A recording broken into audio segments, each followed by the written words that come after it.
श्री स्वामी समर्थ. ठरलं तर मग या मालिकेच्या 20 मेच्या भागामध्ये अर्जुन म्हणत असतो, मस्तपैकी कॉफी घेऊया, माझा अजिबात झोपण्याचा मूड नाहीये, छानपैकी सगळ्यांनी कॉफी पीत गप्पा मारत बसूया. आता अर्जुन इकडे बसला तर डेकोरेशन आणि बाकी सगळी तयारी कशी करणार. मग आता विमल म्हणते, दादा आत्ता आणि कॉफी? अहो नाही नाही, कॉफी घेतली ना तर झोप नाही येणार, मग सगळ्यांची झोप मोड होईल ना, यावर्षी आपण झोपूया की. यावरती अर्जुन म्हणतो, नाही विमल, अगं एक दिवस चालतं आणि सगळ्यांसाठी कॉफी. आता काय करायचं हा प्रश्न पडल्यावरती मग लगेच इकडे प्रताप म्हणतो, नाही नाही, मला ना झोपायचं आहे, म्हणजे मला खरं तर झोप येते. आणि अश्विन, काय रे, तुला पण उद्या सकाळी लवकर जायचं आहे ना? अश्विन म्हणतो, हो मला पण लवकर जायचं आहे. कल्पना म्हणते, हो हो, मला पण खूप झोप येत आहे. असं म्हणत एक एक जण आता आपल्याला हे काही झोप आली आहे असं म्हणतात. त्यामुळे अर्जुन म्हणतो, ठीक आहे, मग सगळ्यांना झोप आली असेल तर मग कॉफीचा प्रोग्राम कॅन्सल करूया, आपण सगळ्यांनी झोपूया. असं म्हणत मग अर्जुन थोडासा नाराज होतो आणि मग सगळेजण आपापल्या रूममध्ये झोपायला जातात. अर्जुन आणि सायली सुद्धा आपल्या रूममध्ये नाईलाजाने झोपायला जातात. कल्पनाला थोडंसं वाईट वाटतं, पण दोघं जण गेल्यावरती मग मात्र सगळेजण पुन्हा एकत्र येतात आणि सगळ्यांचं डेकोरेशन किंवा काय सरप्राईज द्यायचं हे प्लॅनिंग चालू होतं. कुणी काय करायचं हे सगळं ऑलरेडी ठरलेलं असतं आणि मग सगळेजण आपापली कामं वाटून तयारीला लागतात. प्रत्येक जणाने आपापलं काम वाटून सगळी तयारी योग्य केलेली असते. चैतन्य तिकडून निघालेला असतो. चैतन्याला असं अचानकपणे रात्रीच्या वेळेला बाहेर पडलेलं पाहून साक्षी त्याचा पाठलाग करायला लागते. साक्षी पाठलाग करायला लागते आणि त्याच वेळेला चैतन्याला साक्षी आपल्या मिररमध्ये दिसते. म्हणजे माझा अंदाज खरा ठरला, ही माझा पाठलाग करतेय तर, असा चैतन्य विचार करतो. पण चैतन्यने साक्षीला बगल देण्यासाठी ऑलरेडी एक भयानक प्लॅनच केलेला असतो. ज्या वेळेला चैतन्य आपली बाईक घेऊन जात असतो आणि साक्षी त्याचा पाठलाग करत असते, थोडंसं अंतर आल्यावरती साक्षीच्या गाडीमधलं पेट्रोलच संपतं. साक्षी विचार करते, हे काय, माझ्या गाडीतलं पेट्रोल कसं काय संपलं, म्हणजे अचानकपणे असं पेट्रोल संपलं. आणि ती मध्यरात्री एक गाडी अशीच बाजूला उभी करून पेट्रोल संपल्यामुळे काय करू असा विचार करत असते. चैतन्य हे सगळं मिररवरून पाहतो आणि विचार करतो, तुला काय वाटलं साक्षी, मी असंच सगळं प्रिपरेशन न करून निघाले का? मी सगळं प्रिपरेशन करून निघालेलो आहे. तुझ्या गाडीतलं पेट्रोल संपलं नाही, मी मुद्दाम काढलंय. मी इतकंच पेट्रोल ठेवलंय की तू थोडाफार माझा पाठलाग करू शकशील आणि त्यानंतर तुझी गाडी बंद पडणार. इतकंच पेट्रोल ठेवलेलं आहे मी. असं म्हणत चैतन्यने साक्षीला बरोबर बगल दिलेली असते. आता साक्षीला विचार करण्यापलीकडे किंवा काय करू हेच करण्यापलीकडे विषयच नसतो. तिथेच ती उभी राहते आणि चैतन्य स्मार्ट मूव्ह करत साक्षीला अचूक मात देत बरोबर आता अर्जुनच्या अॅनिव्हर्सरीला निघालेला असतो. साक्षीला काहीच कळत नाही काय करावं ते. तोपर्यंत अर्जुन आणि सायली आपल्या रूममध्ये झोपण्यासाठी येतात. पण रूममध्ये झोपण्यासाठी आल्यावरती त्यांना झोप काही येतच नसते. सायली विचार करत असते, मला न इथून जायचं नाहीये, मला हे घर, इथली माणसं आणि अर्जुन सर तुम्ही यांच्या सोबतच राहायचं आहे. पण माझ्या हातात काय आहे? जोपर्यंत तुम्ही मला थांबवत नाही किंवा जोपर्यंत तुम्हाला वाटत नाही माझ्याबद्दल काही, तोपर्यंत मी इथे थांबण्यात तरी काहीच अर्थ नाहीये. त्यामुळे मला जावंच लागणार आहे, माझं मन नसलं तरी सुद्धा. आणि अर्जुन विचार करत असतो, 2 दिवसानंतर मिसेस सायली मला सोडून जाणार, कसं काय मी जगू शकणार आहे? नका ना जाऊ मला सोडून. असं दोघं जण एकच विचार करत असतात, पण एकमेकांच्या समोर सांगण्याची दोघांचीही हिंमत नसते, कारण त्यातला कॉन्ट्रॅक्ट मॅरेज मधला तो क्लॉज. दोघंही विचार करत असतात, झोपण्याची तयारी निमूटपणे करत असतात. त्याच वेळेला खालून त्यांना आवाज येतो, दादा वहिनी खाली या लवकर, खाली या लवकर. अर्जुन सायलीला काहीच कळत नाही की कसला आवाज आहे हा, का आत्ता हे सगळे खाली बोलवतायत. आणि मग दोघं जण धावत पळत खाली जायला निघतात. खाली जायला निघाल्यावरती तिकडे आता हॉलमध्ये कोणीच नसतं. मग आवाज कुठून येतोय दोघांनाही काहीच कळत नाही आणि मग दोघं जण लॉनमध्ये जायला निघतात. लॉनच्या दिशेने आवाज येतोय असं दोघांनाही वाटतं. दोघंही तिकडे गेल्यावरती आधी बाहेर कुणीच नसतं. मग इकडे तिकडे पाहतात. त्याच वेळेला सरप्राईज असं मोठ्याने आवाज येतो. दोघं जण त्या दिशेने पाहतात तर काय, अॅनिव्हर्सरीचं छानपैकी डेकोरेशन केलेलं असतं, सुंदर सरप्राईज दिलेलं असतं. आणि त्याच वेळेला मग अश्विन येतो आणि मिठी मारत म्हणतो, दादा वहिनी तुम्हाला ना तुमच्या लग्नाच्या वाढदिवसाच्या खूप खूप शुभेच्छा. मग इकडे कल्पना सुद्धा येते, ती सुद्धा सायली अर्जुन या दोघांनाही शुभेच्छा देते.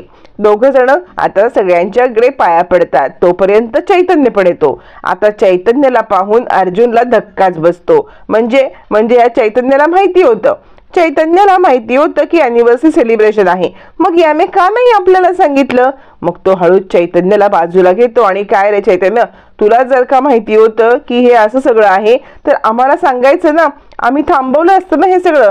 चैतन्य म्हणतो, हे बघ, तुला सांगून तू हे थांबवून मग काय होणार होतं? म्हणजे कोणाला तरी परत संशय येणारच होता ना.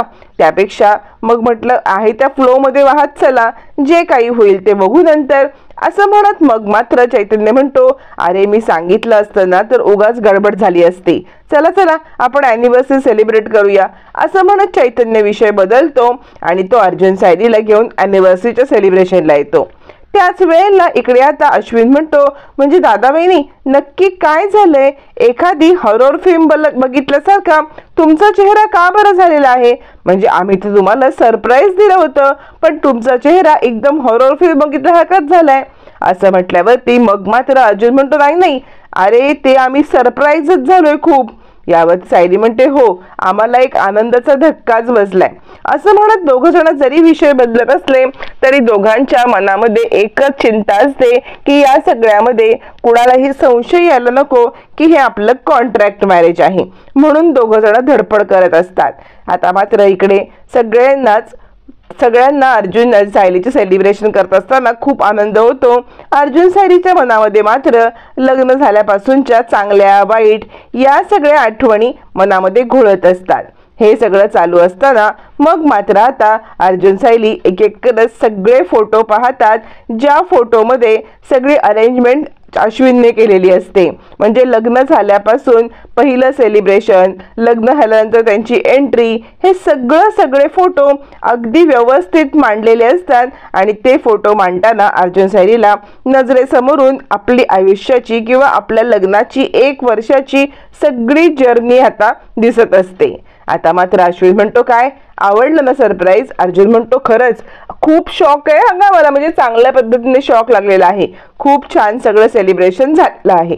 असं म्हणत अर्जुन आता वरवरती हे सगळं आपल्याला आवडलंय किंवा हे सगळं छान आहे असं म्हणण्याचा प्रयत्न जरी करत असला तरी अर्जुनच्या मनामध्ये मात्र शंकाचं काहूर उठलेलं असतं. अश्विन म्हणतो, चला मग बघताय काय, केक कापायला घ्या. कल्पना म्हणते, हो तर. अर्जुन म्हणतो, पण तुम्ही हे सगळं कसं काय मॅनेज केलं? म्हणजे आम्हाला न सांगता आमच्यापासून लपवून हे मॅनेज करणं तसं फार काही सोपं नव्हतं. यावरती कल्पना म्हणते, सोपं नव्हतं नाही, खूप अवघड होतं. एक तर तू ऑफिसला गेला नव्हतास, सायलीची किचन मधली लुडबुड थांबतच नव्हती आणि त्यामुळे आम्हाला हे सगळं कसं करावं काहीच कळत नव्हतं. कसं बस तुम्हाला दोघांना कॉफीचा बहाणा कॅन्सल केला, कॉफी प्यायला न लावता वरती पाठवलं आणि त्यानंतर हे सगळं केलंय. नाहीतर तुम्ही दोघं ठिय्या मांडून तिकडेच बसलेले होतात. असं म्हणत आता कल्पना आपण कसं प्लॅनिंग केलं, काय सगळी मॅनेजमेंट केली हे अर्जुन सायलीला सांगत असते. फायनली अश्विन म्हणतो, चला लवकर चला, केक कापून घ्या बरं, फार उशीर करायला नको. असं म्हणत केक कापण्यासाठी अश्विन आता अर्जुन आणि सायली या दोघांना बोलवतो. अर्जुन आणि सायली दोघ जण केक कापायला येतात. आता दोघ जण हातामध्ये हात घेऊन एकत्रितपणे केक कापणार तितक्यात अश्विन थांबवतो, एक मिनिट, म्हणजे केक कापताना तुम्ही दोघांनी विश मागायची आहे. यावरती अर्जुन म्हणतो, विश? कसली विश? आता मात्र अश्विन म्हणतो, कसं आहे ना, केक कापताना एकाच वेळेला दोघांनी मनामध्ये जी विश मागाल ना ती विश पूर्ण होणार आहे. यावरती अर्जुन म्हणतो, काय रे, हे आपलं कल्चर नाही, ही आपली परंपरा नाहीये. मुळातच आपण केक वगैरे कुठे कापतो, त्यात हे कॅन्डल हे करणं आणि अशी विश मागणं हे आपलं कल्चर नाहीये. यावरती इकडे आता प्रताप म्हणतो, बरोबर आहे अर्जुन, तुझं म्हणणं मला पटतंय. हे आपलं कल्चर नसलं ना, पण ज्या कल्चरमुळे किंवा ज्या गोष्टीमुळे 2 माणसं एकत्र येतात, माणसाच्या भावना सुखावल्या जातात, अशी गोष्ट करायला काहीच हरकत नाहीये अर्जुन. असं म्हणत प्रताप सुद्धा त्याला आता तू विश माग, होईल ती पूर्ण असं सांगत असतो. त्यामुळे आता प्रताप म्हणल्यामुळे अश्विनचं बोलणं खरं होतं. मग अर्जुन आणि सायली हे दोघं जण विश मागण्यासाठी तयार होतात. सायली विश मागते की माझं पहिलं प्रेम, हे घर आणि ही माणसं ही मला खूप प्रिय आहेत, पण तरी सुद्धा ही मला सोडून जावी लागतायत. त्यामुळे हे घर, ही माणसं आणि माझं पहिलं प्रेम विसरण्याची मला शक्ती दे. असं म्हणत सायली आता हे सगळं विसरून उद्याच्या दिवशी कुसुमताईकडे घर सोडून जाण्याचा विचार करत असते. तर अर्जुन विचार करत असतो, मिसेस सायलींवरती माझं जीवापाड प्रेम आहे आणि हे प्रेम त्यांना कळू दे. माझ्या प्रेमाचा स्वीकार करून त्यांनी कायमचं इथे राहू दे. अर्जुन ही विश मागत असतो. दोघांची विश जरी वेगवेगळी असली तरी दोघांच्या मनामधलं प्रेम मात्र एकमेकांच्या बद्दलचं खरं असतं. विश मागून झाल्यावरती सगळेजण टाळ्या वाजवतात. अश्विन म्हणतो, दादा अरे काय बघतोयस, तुझं चाललंय तरी काय, तू न एकदम हॅप्पी नाहीयेस रे, केक कापल्यानंतर केक भरवायचा असतो. यावरती मग मात्र अर्जुन म्हणतो, हो अरे भरवतोय केक, तू विशचं म्हटलास ना म्हणून विश मागत बसलो. मग फायनली अर्जुन आणि सायली केक कट करतात, एकमेकांना केक भरवतात आणि बाकी सगळ्यांना सुद्धा केक भरवतात. चैतन्यकडे अर्जुन पाहत असतो आणि थोडासा रागातच पाहतो की तुला जर काही सगळं माहिती होतं तर मला का नाही सांगितलंस. फायनली अश्विन म्हणतो, चला फोटो काढायचे आहेत. असं म्हणत अश्विन सगळ्यांना एका लाईन मध्ये उभं करतो आणि फोटो काढायला लागतात. सगळेजण फोटो काढायला लागतात. छानपैकी फोटो सेशन चालू असतं, सेल्फी काढले जातात. त्याच वेळेला चैतन्य म्हणतो, आता मला निघायला पाहिजे, म्हणजे उशीर झालाय ना. यावरती कल्पना म्हणते, चैतन्य तू काय फक्त केक खायला आला होतास का, आला केक कापला निघालास. चैतन्य म्हणतो, ऍक्च्युली म्हणजे खरं सांगू का, मी साक्षीला कसाबसा चकमा देऊन आलेलो आहे आणि त्यामुळे साक्षीला चकमा देऊन आल्यामुळे आता फार काळ मी इकडे थांबलो ना तर तिला संशय येईल आणि आतापर्यंत केलेला सगळा प्लॅन फ्लॉप होईल, त्यामुळे मला जायलाच पाहिजे. असं म्हणत चैतन्य आपली अडचण सांगत असतो आणि म्हणतो, मी निघू का. अर्जुन म्हणतो, ठीक आहे निघ. हे बघ, साक्षीला संशय नाही आला पाहिजे, उगाचच या गोष्टीमध्ये आपल्याला नको ती रिस्क काही घ्यायची आहे. असं म्हणत मग आता चैतन्याला जाण्याची परवानगी दिली जाते. त्याच वेळेला अश्विन म्हणतो, हे बघ तू निघ, पण माझं एक छोटंसं काम आहे, ते छोटंसं काम झालं की निघ. म्हणजे तू न हे सगळं घडल्यावरती दादा वहिनीच्या चेहऱ्यावरचे एक्सप्रेशन बघून निघ. अर्जुनला कळत नाही, एक्सप्रेशन कसले एक्सप्रेशन, आता अजून काय यांनी प्लॅन केलेला आहे. अर्जुनला काहीच कळत नसतो. तो अश्विनला म्हणतो, अश्विन आता अजून काय प्लॅन आहे. अश्विन म्हणतो, चिल दादा, मी दाखवतो तुला काय प्लॅन आहे ते. असं म्हणत अश्विन अर्जुनला शांत करतो आणि आता चैतन्याला थांबायला सांगतो.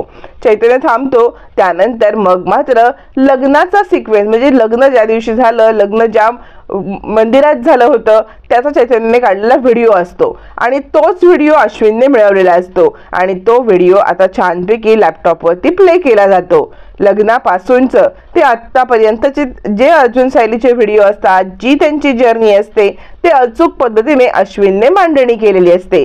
सगळ्यात पहिले लग्नाचा व्हिडिओ लागल्यावरती आता मात्र अर्जुनला धक्का बसतो की हा तर व्हिडिओ याच्याकडे येण्याची शक्यताच नाहीये, याला कसं काय हा मिळाला. आणि इकडे आता चैतन्य नजर चुकवत असतो. चैतन्य इकडे बघतोय तिकडे बघतोय जेणेकरून अर्जुनला संशय येऊ नये. फायनली अर्जुन म्हणतो, अश्विन अरे हा व्हिडिओ तुला कसा मिळाला, म्हणजे लग्नाच्या वेळेला तर तुम्ही तिकडे कोणीच नव्हतात, मग हा व्हिडिओ कसा काय मिळाला. यावरती अश्विन म्हणतो, अरे तुला काय वाटतं, मी लग्नाच्या वेळेला तिकडे नव्हतो तरी सुद्धा माझा तिसरा डोळा आहे ना, माझा तिसरा डोळा माझ्यासाठी डिटेक्टिव्हचं सगळं काम करतो. तुला माहिती आहे का माझ्या तिसऱ्या डोळ्याचं नाव काय आहे ते. असं म्हणत अश्विन आता गंमत करायला लागतो आणि म्हणतो, दादा अरे माझ्या तिसऱ्या डोळ्याचं नाव आहे चैतन्य. चैतन्यने मला सगळं सांगितलं. चैतन्य लगेचच नजर चुकवायला लागतो. अर्जुनला हे कळलं तर अर्जुन मला काही सोडणार नाही असा त्याचा आविर्भाव असतो आणि आपल्याच हाताने आपलं तोंड लपवत असतो. सगळेजण टाळ्या वाजवत असतात. पण अश्विन आता इकडे सांगितल्यावरती अर्जुन आणि चैतन्य यांची अशी काही खुन्नसदार नजर होते की चैतन्य लगेच तिकडून पळून जातो. पण आता इकडे दुसरा पेच उभा राहिलेला असतो. ज्या वेळेला चैतन्य निघतो त्याच वेळेला अर्जुन त्याला थांबवून म्हणतो, खूप मोठा प्रॉब्लेम झालाय रे, म्हणजे मिसेस सायली उद्याच्या उद्या कुसुमताईकडे चाललेले आहेत. त्यांचं कॉन्ट्रॅक्ट मॅरेज संपल्यामुळे त्या म्हणतात की मी उद्याच्या उद्या कुसुमताईकडे चालले, काय करू मी चैतन्य. असं म्हणत अर्जुन चैतन्याला आपल्या मनातली भावना सांगत असतो. पण तोपर्यंत सायली बॅग भरते, अर्जुनच्या डोक्यावरून प्रेमाने हात फिरवते आणि त्यानंतर मग मात्र ती घर सोडून जायला निघते. अर्जुन त्यावेळेला झोपेत असतो. पण सायली जेव्हा घर सोडून खाली येते आणि ती घराच्या बाहेर पाऊल टाकणार आणि ती घराकडे पाहते तोपर्यंत अर्जुन उठतो. सायली रडक्या नजरेने खाली येते, रडत रडतच घराच्या बाहेर पाऊल टाकते, कुणालाही दिसणार नाही अशा पद्धतीने जाण्याचा प्रयत्न करते. अर्जुन उठतो, मिसेस सायली थांबा, मिसेस सायली थांबा असं म्हणत असते. तोपर्यंत सायलीची चिठ्ठी त्याला सापडते की आपलं कॉन्ट्रॅक्ट मॅरेज संपलेलं आहे, हा शेवटचा दिवस आहे, त्यामुळे तुमचं घर सोडून मी चाललेले आहे. आता काय घडतंय हे कळवण्याचा गरज नाहीये. मी कुसुमताईकडे आहे, तब्येत अचानक तिची बिघडली म्हणून मी तिच्या घरी राहायला चाललेली आहे असं तुम्ही सगळ्यांना सांगा असं म्हणत मात्र आता सायलीने खूप मोठा गौप्यस्फोट करत चिठ्ठी दिलेली असते आणि अर्जुनला काहीच कळत नाहीये. आणि आता कुसुमताईची तब्येत बिघडले म्हणून मी तिच्याकडे चाललेली आहे आणि त्यामुळे आता तुम्ही घरी सुद्धा हेच सांगायचं आहे. पण मी इतक्या वर्षभरामध्ये तुमच्या सोबत राहिले, तुमच्या सहवासात राहिले, या सगळ्यामुळे मला खूप आनंद मिळाला, त्यासाठी तुमचे आभार अशी चिठ्ठी लिहून आता सायली निघून जाते. अर्जुन ती चिठ्ठी घेऊन वाचतच बसतो. आता ह्या चिठ्ठीचं करू तरी काय, सायलीला परत कसं काय घरी आणू? अर्जुनच्या डोक्यामध्ये 1 खूप प्रश्न पडलेले असतात. आता हा सगळा प्रकार घडल्यावरती सुद्धा अर्जुन सायलीला त्याच्या आयुष्यामध्ये परत आणू शकेल का, आणि आणू शकेल तर ते कसं शक्य होणार आहे हे मात्र पाहणं फारच रंजक ठरणार आहे.